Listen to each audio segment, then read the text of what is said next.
बेटा, कैसे हैं बेटा आप सब? I hope you all are happy and good at home.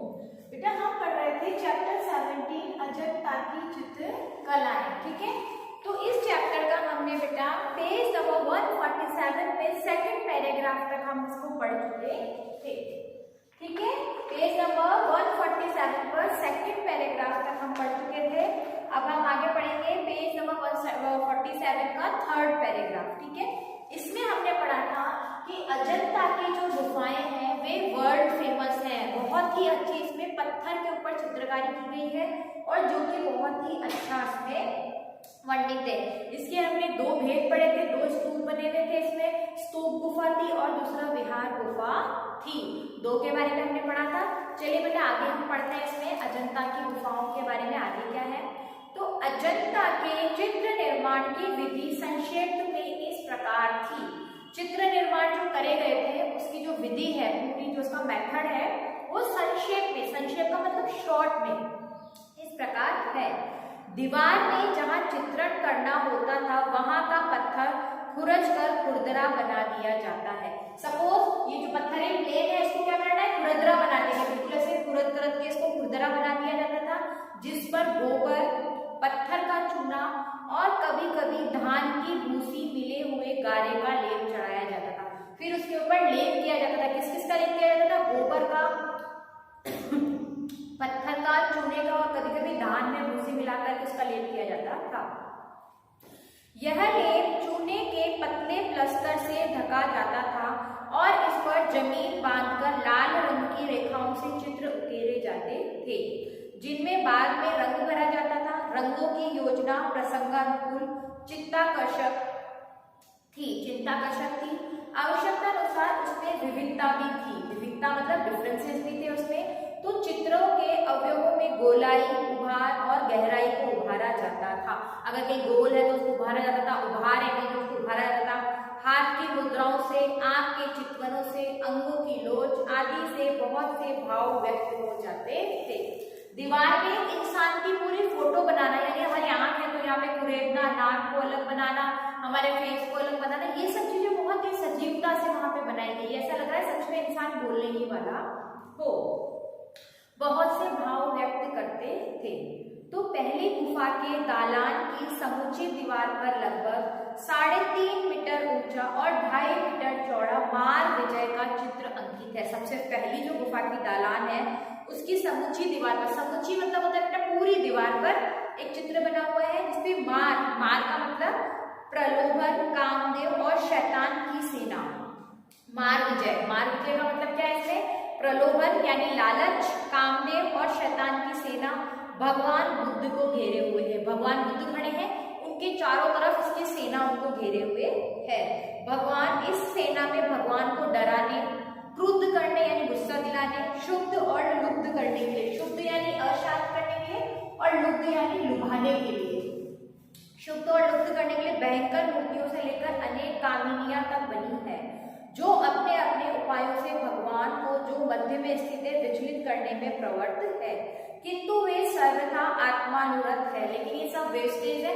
आपने देखा होगा बेटा पहले के ऋषि मुनि तपस्या करते थे तो उन्हें स्वर्ग की जो अप्सराएं आती थी उनके सामने नाच गान करती थी और उनको लुभाने की कोशिश करती थी कि उनका ध्यान डाइवर्ट हो जाए अपनी साधना से। उसी तरह से जो भगवान बुद्ध है वो भी क्या कर रहे थे, साधना में लीन थे, लेकिन ये सब क्या कर रहे थे, कामदेव, शैतान, प्रलोभन, ये सब उनको हटाने की कोशिश कर रहे थे।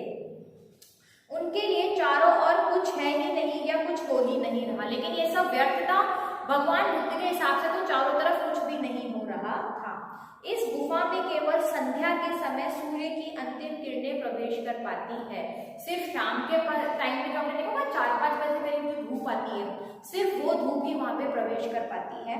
अतएव बड़ा आश्चर्य होता है कि यहाँ ऐसे चित्र कैसे अंकित किए होंगे। सोचो इतने अंधेरे के अंदर ऐसे चित्र कैसे बनाए होंगे, ये सबसे बड़ी सोचने का विषय है, क्योंकि रोशनी तो चाहिए होती है और पहले के जमाने में इलेक्ट्रिसिटी तो थी नहीं, तो ये चित्र उन्होंने कैसे बनाए होंगे।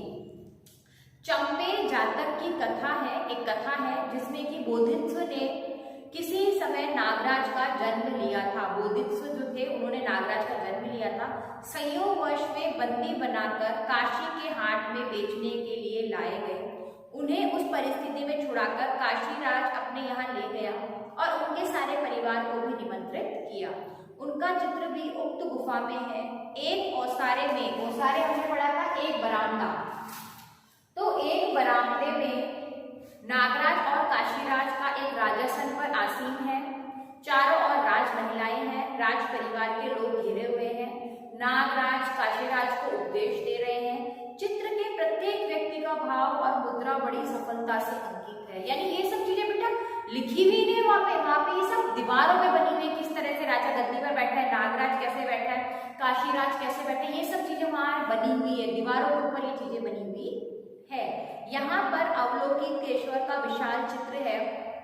दाएं हाथ में नीलकमल धारण करे हुए दाएं हाथ में किंचित त्रिभंग युक्त भगवान तात्विक विचार में मग्न है। भगवान तात्विक विचारों में मग्न है। अनेक समस्याएं उनके हृदय में आंदोलित हो रही है। विश्व करुणा से वे ओतप्रोत हैं। उन भावों को चित्रकार ने पूर्ण सफलता से उनके मुखमंडल पर दिखाया है कि कैसे भगवान को टेंशन हो रही है। ये सब उनके फेस के एक्सप्रेशंस तक दीवारों पर बनाए गए हैं। ठीक है। देव दृष्टि, मानव सृष्टि और विशेषतः उनकी अर्धांगिनी यशोधरा पर उनके इन भावों का जो प्रभाव पड़ रहा है वह भी बड़ी कुशलता से दिखाया गया है। आपने बेटा सुना होगा यशोधरा जो कि सिद्धार्थ की पत्नी थी, गौतम बुद्ध की पत्नी थी। गौतम बुद्ध उनको छोड़ करके सब कुछ राजपाट सब छोड़ के और जंगल में साधना के लिए चले गए थे। वही चीजें इसमें बताई गई है। तो 16वीं गुफा के 2 चित्र उल्लेखित है। 16वीं गुफा के अंदर 2 चित्र बने हुए हैं, जिसमें गहरी रात में भगवान बुद्ध ग्रह त्याग कर रहे हैं। भगवान बुद्ध क्या करें? ग्रह त्याग मतलब घर छोड़कर जा रहे हैं। यशोधरा और उनके संग शिशु राहुल सोया हुआ है। यशोधरा और उनके साथ उनका बेटा है छोटा सा, जिसका नाम है राहुल, वो सोया हुआ है। पास की परिचायिका यानी जो सेविकाएं होती हैं उन पर निद्रा में मोहिनी डाल रखी है, यानी वो भी सब सोई हुई है।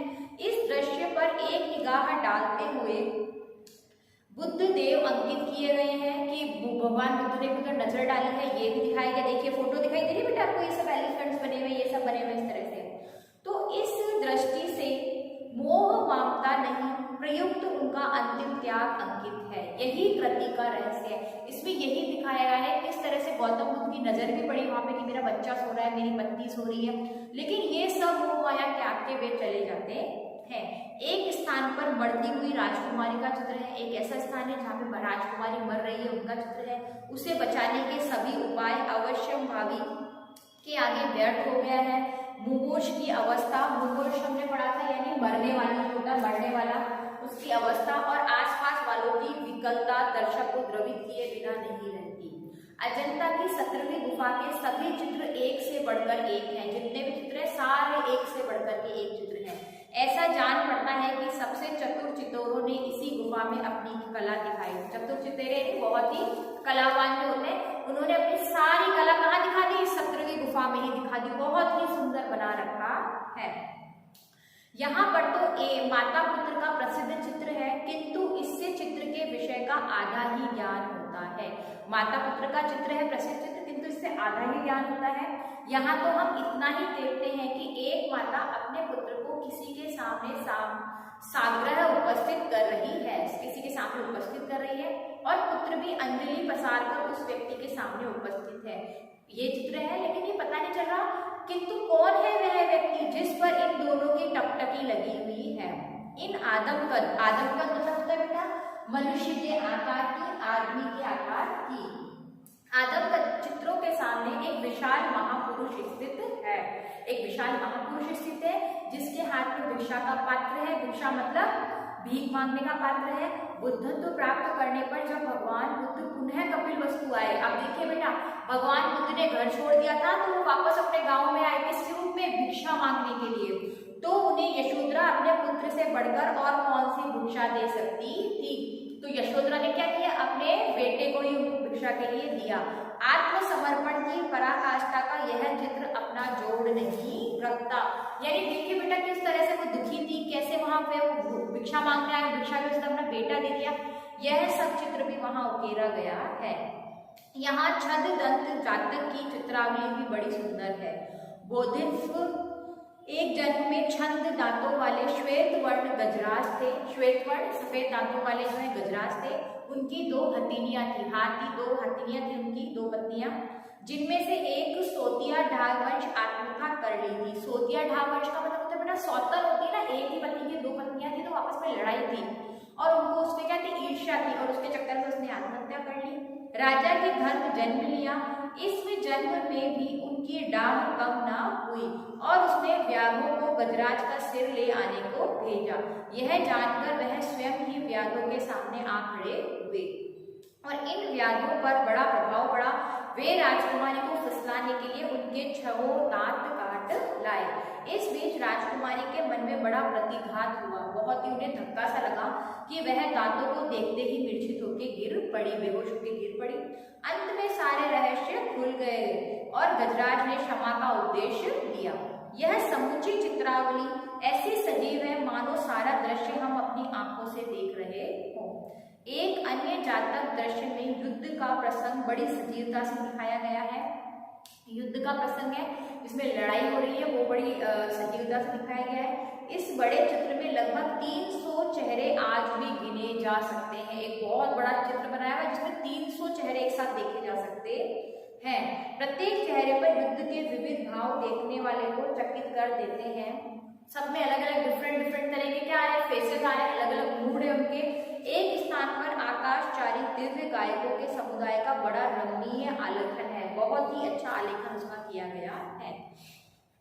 तो इन गुफाओं के अलौकिक चित्र को देखकर आनंदित होते हुए हमारा मन उन महान चित्रकारों की श्रद्धा और साधना के आगे नत हुए बिना नहीं रहता। नत का मतलब सर झुके बिना नहीं रहता, जिन्होंने अपना संपूर्ण जीवन मानव हृदय के उदात्त भाव हमने पढ़ा था, समुन्नत यानी कि उदारता वाला जो भाव होता है उनका सजीव चित्रण करने में लगा दिया। सजीव चित्रण करने में लगा दिया। इतना महान करने के बाद भी उनमें से किसी ने अपना वहां नाम तक छोड़ना आवश्यक नहीं छोड़ा। यानी हम क्या करते हैं, सबसे पहले अपने को पेंटिंग बनाते हैं, सबसे पहले नीचे नाम लिखते हैं, लेकिन वहां पे इतनी कलाकारी कर दी लेकिन किसी ने अपना नाम तक भी नहीं छोड़ा। प्रत्येक भारतीय को अपने इन अज्ञात पूर्वजों पर गर्व है। हर एक हम भारतीय हैं और हमें अपने अज्ञात पूर्वजों पे, जिनके बारे में हमें पता भी नहीं है, उनपे हमें बहुत ही प्राउड है। आगे बेटा हम पढ़ेंगे इसका लेखक परिचय। लेखक है इसके राय कृष्णदास। तो राय कृष्णदास का जन्म 13 नवंबर 1892 को 1892 को वाराणसी उत्तर प्रदेश में हुआ था। यूपी में पैदा हुए थे, वाराणसी में। वे ललित कला अकादमी के सदस्य थे। उन्होंने लेखक, गीतकार और कहानीकार के रूप में साहित्य का संवर्धन किया। उनकी प्रमुख रचनाएं हैं भारतीय मूर्तिकला, भारत की चित्रकला, साधना, अनाख्या, सुधांशु प्रवाल और गद्य गीत संग्रह है। भारत सरकार ने इन्हें पद्म विभूषण की उपाधि से सम्मानित किया है और इनकी मृत्यु हुई थी 1985 में। 1892 में पैदा हुए थे और 1985 में इनकी मृत्यु हुई थी। तो बेटा ये आपका चैप्टर कंप्लीट होता है, चैप्टर 17 अजंता की चित्रकलाएं। आपको बेटा ये पूरा चैप्टर बहुत अच्छे से रीड करना है और कहीं भी कोई प्रॉब्लम आएगी हार्ड वर्ड्स की या समझने की तो आप मेरे से लाइव क्लास में डिस्कस करेंगे। ठीक है बेटा, thank you, have a nice day.